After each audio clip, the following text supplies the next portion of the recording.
नमस्कार, स्वागत है आपका इस स्वदेश बजट बुलेटिन में। मैं हूं आपके साथ प्रशांत पांडे। 1 फरवरी को बजट पेश होने जा रहा है।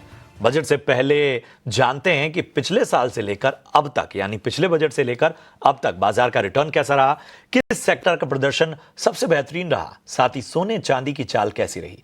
बताने के लिए हमारे साथ रविंदर अपने विशेष रिसर्च के साथ जुड़े हैं। जी रविंदर। जी बिल्कुल, यहाँ पे पिछले 1 साल में इंडियन मार्केट में काफ़ी वॉलेटिलिटी देखने को मिली। अगर बात करें निफ्टी 50 इंडेक्स के परफॉर्मेंस की, तो पिछले 1 साल में निफ्टी इंडेक्स ने 7% का यहाँ पे रिटर्न दिया है। और इसके जो टॉप गेनर है Shriram finance, Hindalco, Bharat electronic, Tata steel, SBI life insurance, इन स्टॉक्स में काफ़ी तेज़ी देखने को मिली। यहाँ पर श्रीराम फाइनेंस में जो है 85% का यहाँ पे रिटर्न दिया है स्टॉक्स ने। वहीं फ्लिप साइड की बात करें लूजर्स की, तो लूजर्स में जो रहे trend, ITC, Wipro, TCS and Tata motor passenger vehicle. यहाँ पर इन स्टॉक्स में जो है 21 से 35% का यहाँ पे इन स्टॉक्स में डिक्लाइन देखने को मिला पिछले 1 साल में। बात करें निफ्टी बैंक इंडेक्स की, तो यहाँ पे निफ्टी बैंक इंडेक्स ने काफ़ी अच्छा खासा यहाँ पे रिटर्न दिया है। 20% का यहाँ पे पिछले 1 साल में निफ्टी बैंक इंडेक्स ने रिटर्न दिया है। वहीं जो टॉप गेनर है Canara bank, AU small finance bank, union bank, federal bank and bank of Baroda, in stocks में काफ़ी यहाँ पे जो है तेज़ी देखने को मिली। वहीं पे इंडसइंड बैंक जो है उसमें 10% की यहाँ पे गिरावट देखने को मिली पिछले 1 साल में। और इंडसइंड बैंक एक लौता ऐसा स्टॉक है जिसमें निफ्टी बैंक इंडेक्स में जो है काफ़ी यहाँ पे गिरावट देखने को मिली।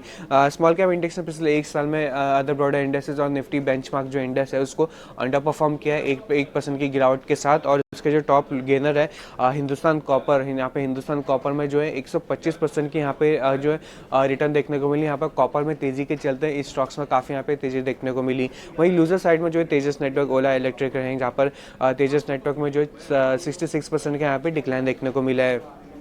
बात करें निफ्टी मिड कैप स्पेस के, यहाँ पे मिड कैप स्पेस में जो है 8% की यहाँ पे तेज़ी देखने को मिली है। और इसके जो टॉप गेनर हैं L&T finance, AB capital, NALCO. और लूजर्स बात करें तो यहाँ पे लूजर जो है IREDA, Godrej Property, Premier Energy, जहाँ पर इरेडा में जो है 37% की यहाँ पे डिक्लाइन देखने को मिली है। अब इसको बात करें अदर एसेट क्लासेस ने जो है कैसे परफॉर्म किया है पिछले 1 साल में, पिछले बजट से लेके अब तक। तो यहाँ पर सिल्वर जो है टॉप पे रहा है, जहाँ पर सिल्वर ने जो पिछले 1 साल में 278% का यहाँ पे रिटर्न दिया है सिल्वर ने। और सिल्वर ने सभी इंडियन इंडेक्सेस और जो वर्ल्ड के जो सभी मेजर इंडेक्सेस है सभी को आउट परफॉर्म किया है। इसी के साथ गोल्ड ने भी करीब डबल यहाँ पे डबल हो गया है गोल्ड पिछले 1 साल में 99% रिटर्न के साथ। और गोल्ड ने भी जो है सभी वर्ल्ड के मेजर इंडेक्सेस और इंडियन मेजर इंडेक्सेस को जो आउट परफॉर्म किया है। इसके साथ साथ निफ्टी इंडेक्स में जो है 7% की यहाँ पे तेज़ी देखने को मिली पिछले 1 साल में। और बात करें क्रूड की, तो क्रूड में भी जो है 17% की यहाँ पे डिक्लाइन देखने को मिली पिछले बजट से लेके अब तक। शुक्रिया रविंदर इस अहम जानकारी के लिए। ग्रोथ के लिए कैपेक्स कैटलिस्ट्स का काम करते हैं। ऐसे में बजट में कैपेक्स में कितना इजाफा होता है ये अहम है।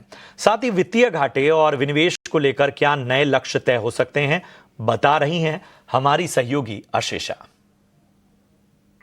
बिल्कुल, 3 बड़े आंकड़े जहां पर आपको अपनी नज़र रखनी चाहिए, सबसे पहले उसकी बात करते हैं। और उसमें सबसे पहले केपेक्स।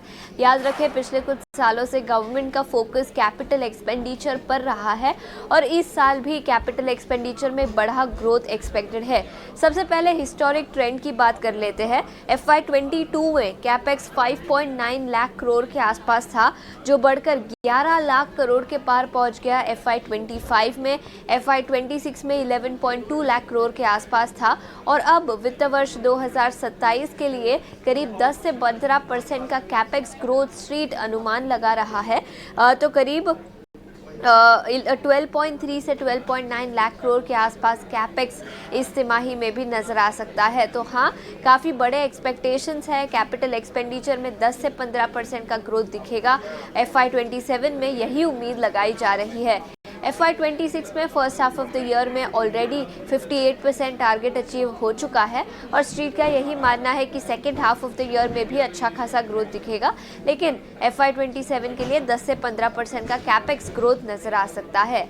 इसके अलावा दूसरे बड़े आंकड़े की ओर नज़र डालते हैं और वो है फिस्कल डेफिसिट। याद रखें, पिछले कुछ सालों से गवर्नमेंट का फोकस रहा है फिस्कल कंसोलिडेशन पर। FY22 में 6.8% पर जो फिस्कल डेफिसिट थी वो घटकर इस साल यानी FY26 के लिए गवर्नमेंट ने 4.4% का टारगेट रखा है। और स्ट्रीट का मानना है कि FY27 में भी फिस्कल कंसोलिडेशन कंटिन्यू होता हुआ नजर आएगा और 4.2 से 4.4% के रेंज में फिस्कल डेफिसिट कंटिन्यू होगी। तो हाँ, फिस्कल डेफिसिट ये दूसरा आंकड़ा जहां पर आपको अपनी नज़र रखनी चाहिए। उसके अलावा तीसरे बड़े इंपॉर्टेंट और काफ़ी इंपॉर्टेंट आंकड़े की ओर नज़र डालते हैं और वो है डिसइन्वेस्टमेंट। याद रखें, गवर्नमेंट का फोकस रहा है डिसइन्वेस्टमेंट पर, लेकिन पिछले कुछ सालों में 5-6 साल की बात करें तो डिसइन्वेस्टमेंट का टारगेट हम कभी भी अचीव नहीं कर पाए। FY22 में की बात करें तो फिस्कल कंसोलिडेशन और डिसइन्वेस्टमेंट का टारगेट करीब 1,75,000 करोड़ के आसपास था, लेकिन हमने केवल 15,000 करोड़ अचीव किया, जो पूरे टारगेट से कंपेयर करें तो करीब 9% का टारगेट हम अचीव कर पाए थे। FY22 की ही बात नहीं, पिछले 5 सालों में कभी भी हमने डिसइन्वेस्टमेंट का टारगेट अचीव नहीं किया है। हालांकि FY27 की बात करें तो स्ट्रीट का मानना है कि 70 से 80 हज़ार करोड़ का डिसइन्वेस्टमेंट का टारगेट कंपनी इस साल के लिए रख सकती है। कुछ डाइवेस्टमेंट प्लान्स की बात करें तो IDBI bank, shipping corporation of India, BEMN, NMDC steel जैसी कुछ कंपनियां हैं जहां पर कंपनी डाइवेस्ट कर सकती है, और इसी को गिनाकर देखें, कुल मिलाकर देखें तो 70 से 80 हज़ार करोड़ का डिसइन्वेस्टमेंट टारगेट कंपनी FY27 के लिए रख सकती है। तो ये 3 आंकड़े जहां पर आपकी अपनी नज़र ज़रूर रखनी चाहिए।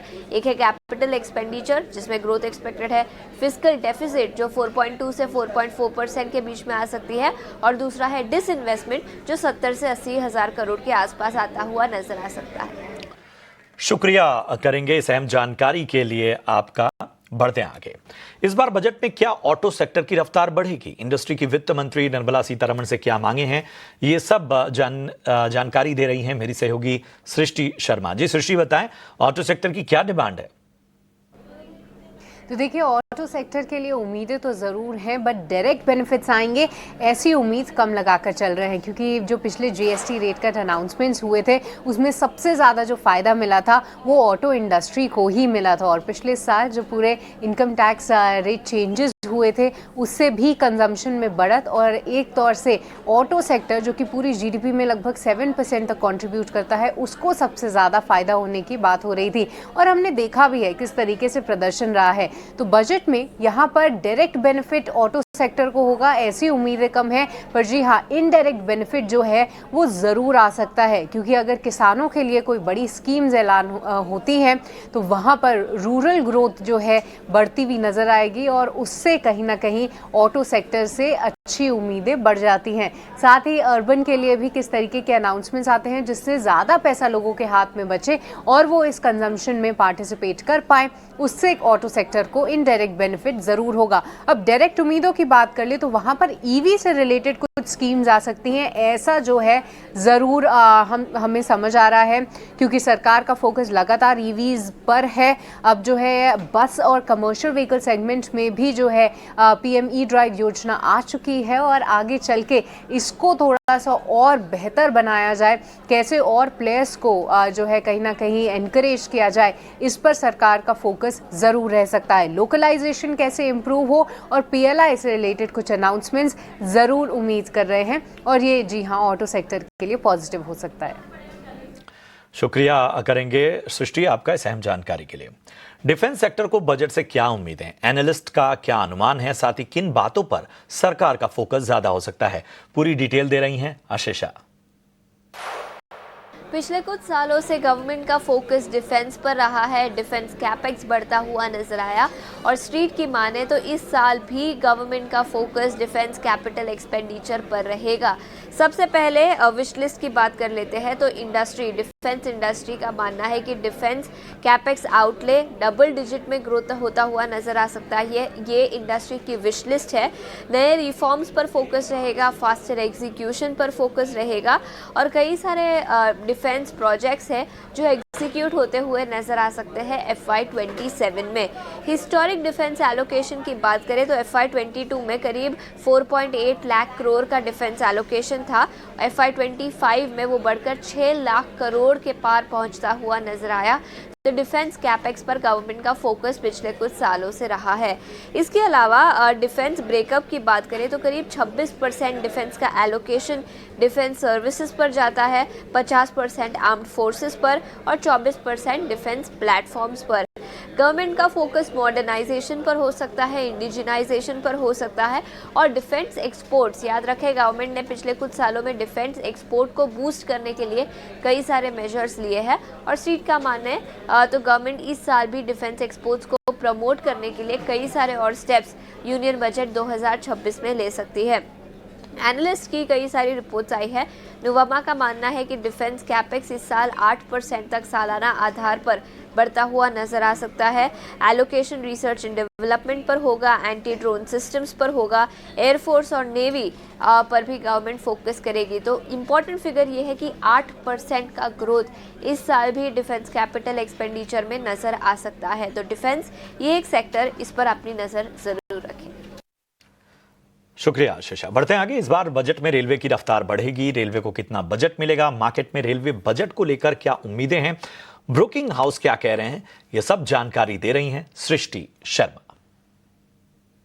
देखिए, रेलवे की उम्मीदों से बात करें तो जी हाँ, इस बार रेलवे बजट से उम्मीदें तो ज़रूर हैं, क्योंकि पिछले 3 साल में अगर हम देखें तो रेलवे बजट में कोई भी ज़्यादा बढ़त नहीं देखने को मिली है। पर इस साल जो है थोड़ी सी यानी सिंगल डिजिट बढ़त की उम्मीद जो है वो हम ज़रूर लगा के चल रहे हैं। इस बार अगर हम एस्टिमेट्स और आंकड़ों की बात करें तो 2.72 लाख करोड़ रेलवे बजट आ सकता है, ऐसी उम्मीद लगाकर हम ज़रूर चल रहे हैं। साथ ही साथ अगर बात करें तो यहाँ पर किन किन जगहों पे ये खर्चा होता हुआ दिखेगा या कौन से ऐसे वो फोकस एरियाज रहेंगे, तो उसमें सबसे पहले तो कैपेसिटी को बढ़ाने के लिए जो है कहीं ना कहीं सरकार फोकस करती हुई नजर आएगी। रोलिंग स्टॉक इंडक्शन और साथ ही सेफ्टी को कैसे बेहतर किया जाए, उस पर सरकार का खास फोकस रहेगा और ये रेलवे बजट में अनाउंस भी हो सकता है, ऐसी मार्केट की उम्मीदें ज़रूर हैं। उनका ये भी मानना है कि जो लॉजिस्टिक कॉस्ट है उसको कैसे कम किया जाए, यहाँ पर भी सरकार का फोकस रहेगा, क्योंकि अभी भी भारत में जो लॉजिस्टिक कॉस्ट है,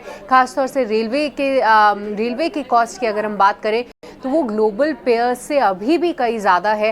तो वहाँ पर किस तरीके से हम कॉस्ट सेविंग कर सकते हैं या फिर इस कॉस्ट को हम कम कर सकते हैं ताकि ज़्यादा से ज़्यादा कंपनीज जो हैं इस रूट का फ़ायदा उठा सके, इस पर फोकस रह सकता है। तो जी हाँ, इस बार रेलवे बजट से उम्मीदें तो ज़रूर हैं कि 3 साल के बाद जो है एक बढ़त देखने को मिलेगी।